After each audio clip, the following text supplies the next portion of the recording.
nó đi làm nó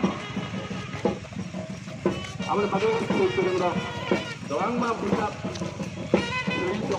그 문제는 안 해주셔서 당장 방문